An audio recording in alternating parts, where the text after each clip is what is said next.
Welcome back to another video, and welcome to a new series where I'm going to teach you guys different techniques and new dunks. So for this video, and if you guys can tell, I have a grill right here. I'm going to be cooking steaks while explaining, so I'm going to be doing some multitasking. Today's video, we're going to teach you how to get your first dunk and the techniques for that.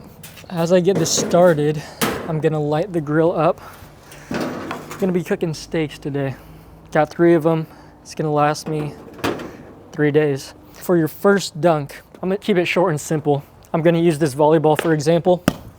After I light this up,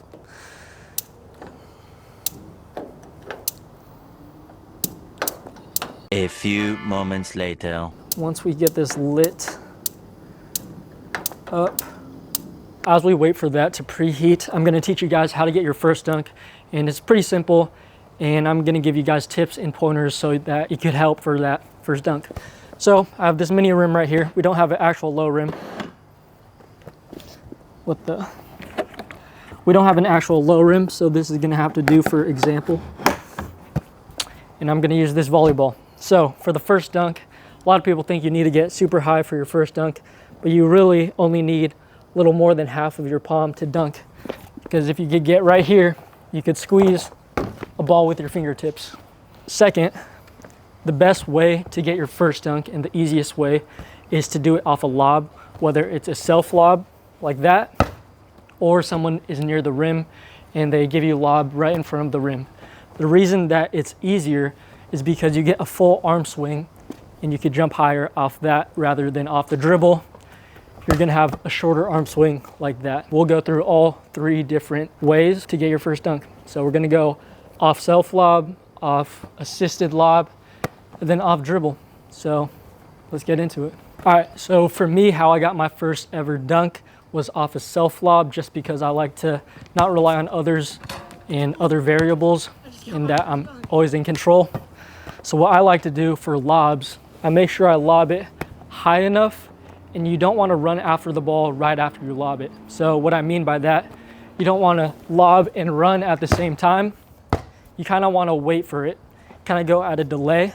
So you're gonna lob it, wait a second, and then you're gonna go after that ball. I'm gonna show a couple examples as well, so you guys get a little understanding of what that looks like.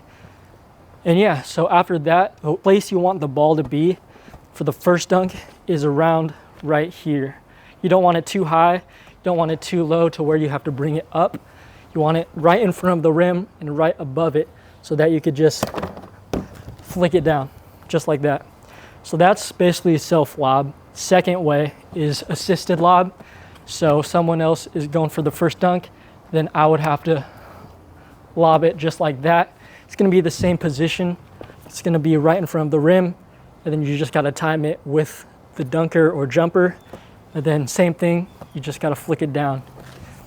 And another tip for when you're trying to get your first dunk, a lot of people try to power it through, but for your first dunk, you don't want to focus too much on power and like style if you're just trying to get it in. So what I like to focus on is just flicking your wrist down, just kind of like shooting. You just want to flick it into the rim straight down. Oftentimes, a lot of people try to attack the rim really hard because when they think dunk, they think aggression and power, which is a good aspect of dunking. But if you just want to get that first dunk and get that first make feeling, focus on not as much power, but more of just finishing straight down.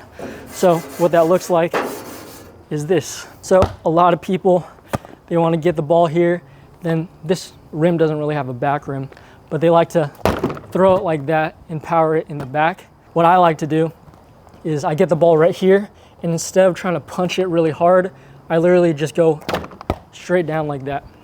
So I'm gonna show you some examples.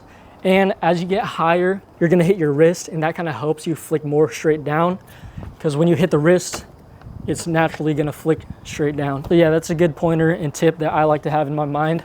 Instead of just trying to powering it through, I just like to go here and then flick straight down. All right, the final way is off dribble. Off dribble is gonna be a little harder, just like I said, because you don't have that arm swing. But tips for off dribble, since you can't get the full arm swing, you're gonna have to figure out a little different technique. So what I like to do, let me back it up. I like to pick the ball up a little bit on my side. And as I'm in my penultimate, that's when I'm gathering the ball. So I'm going here, penultimate right here, I'm gathering. And once I'm in this position, I push as hard as I can with my offhand. So this is my dunking hand, this is my non-dunking hand. So I'm here, I push really hard. That's gonna act as my arm swing. It's gonna go here. Try to keep your hand on top of the ball. And it's okay if you can't palm it. I don't palm the ball like at all when I dunk. So like just to show momentum right here, you're gonna get up and then I'm gonna get low because it's unrealistic to be that high. You're gonna go here and then you're gonna flick straight down. All right, so the final tip I have for you guys is your hand placement on the ball, whether it's the lob or off the dribble. So what I like to cue for some people is to get more on top of the ball. You don't want to be under the ball or else you're not going to have all control. So I like to have my hand on the top half of the ball so you could force it down and not out, or it just loses control.